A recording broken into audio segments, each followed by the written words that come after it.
రేవంత్ రెడ్డి గారు ఒక్కొక్కసారి క్యాండిడేట్లు ఓడిపోవడానికి లేదా పార్టీలు ఓడిపోవడానికి పెద్ద పెద్ద కారణాలు అవసరం లేదు. ఒక్కొక్కసారి ప్రజలకు ఒక విముఖత ఆర్ మునాటని అంతాన్ని అలాంటిది కూడా రావచ్చు. కొన్ని నియోజకవర్గాల్లో కావచ్చు, పూర్తిగా ప్రభుత్వం విషయంలో కావచ్చు. 10 ఏళ్ళు అయింది మీరు పరిపాలనలోకి వచ్చేసి. సో 10 ఏళ్లకు బీజేపీ ఇప్పుడు బలహీనంగా ఉందా? ప్రజలు ఎలా భావిస్తున్నారు మీరు అనుకుంటున్నారు? అట్లాంటి మునాటని వచ్చిందంటారా?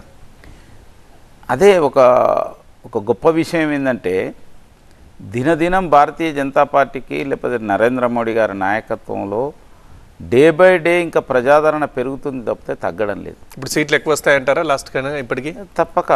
ఇప్పుడు లాస్ట్ టైం కూడా 2014లో గెలిచిన తర్వాత 19 ఎలక్షన్స్లో చాలామంది రాజకీయ పండితులు చెప్పారు ఈసారి బీజేపీకి ఫుల్ మెజార్టీ రాదు, సమ్ 200 ఏదో 240 వస్తాయి, మిగతా వాళ్ళని కలుపుకోవాలి అని ఇక్కడ ఉండే నాయకులు అక్కడ ఉండే నాయకులు చాలామంది ట్రై చేసినారు. లేదంటే బీజేపీలోనే వేరే నాయకుడిని సెలెక్ట్ చేయాలి, ఇలాంటి ఎన్నో ప్రయత్నాలు చేసి.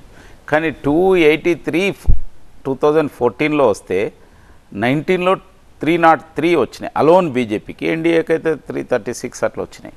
కాబట్టి ఈసారి మా టార్గెట్ ఏంటంటే బీజేపీ 370, ఎన్డీఏ మోర్ దాన్ 400. అప్కి బార్ 400 పార్ అనేది అనేక మంది ప్రజల యొక్క దీంతో వచ్చింది. బట్ ప్రజల ముందు మనం అడిగితే కదా వాళ్ళు ఇచ్చేది. మనమే సంశయిస్తే నువ్వేమిటి అని ఎందుకు ఆ మాట అనగలిగే పరిస్థితి ఎందుకు వచ్చిందంటే, ఇవాళ నరేంద్ర మోడీ గారు వారు 24 అవర్స్లో 18 అవర్స్ ఆయన పనిచేస్తున్నాడు. ఆయన ఒక్కడే కాదు, ఆయనతో పాటుగా ఆయన టీము లక్షల మంది బీజేపీ యొక్క కార్యకర్తలను ఉద్యోగులను అందరినీ ఆయన పని చేయిస్తున్నాడు. తర్వాత అన్నిటికీ మించి ఏంటంటే, ఆయనే 13 సంవత్సరాలు ముఖ్యమంత్రిగా, 10 సంవత్సరాలు దాదాపుగా ప్రధానమంత్రి, ఒక్కరోజు కూడా ఆయన సెలవు తీసుకున్నాడు అనేది ఇంతవరకు నేను చూడలేదు. తర్వాత సెలవులు గడపడానికి ఎక్కడికో వెళ్ళాడు అనేది కూడా చూడలేదు.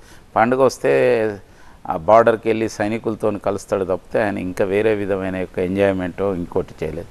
అంటే ప్రతి దాంట్లో పని మార్పులోనే ఆయన విరామం పొందుతున్నాడు, లేకపోతే విశ్రాంతి పొందుతున్నాడు తప్పితే దానికి ఒక స్పెషల్ విశ్రాంతి అనేది తీసుకోవడం. సో ఇదంతా ప్రజలు గమనిస్తున్నారు. ఈసారి ఇంకెక్కువ వస్తాయి అంటారు.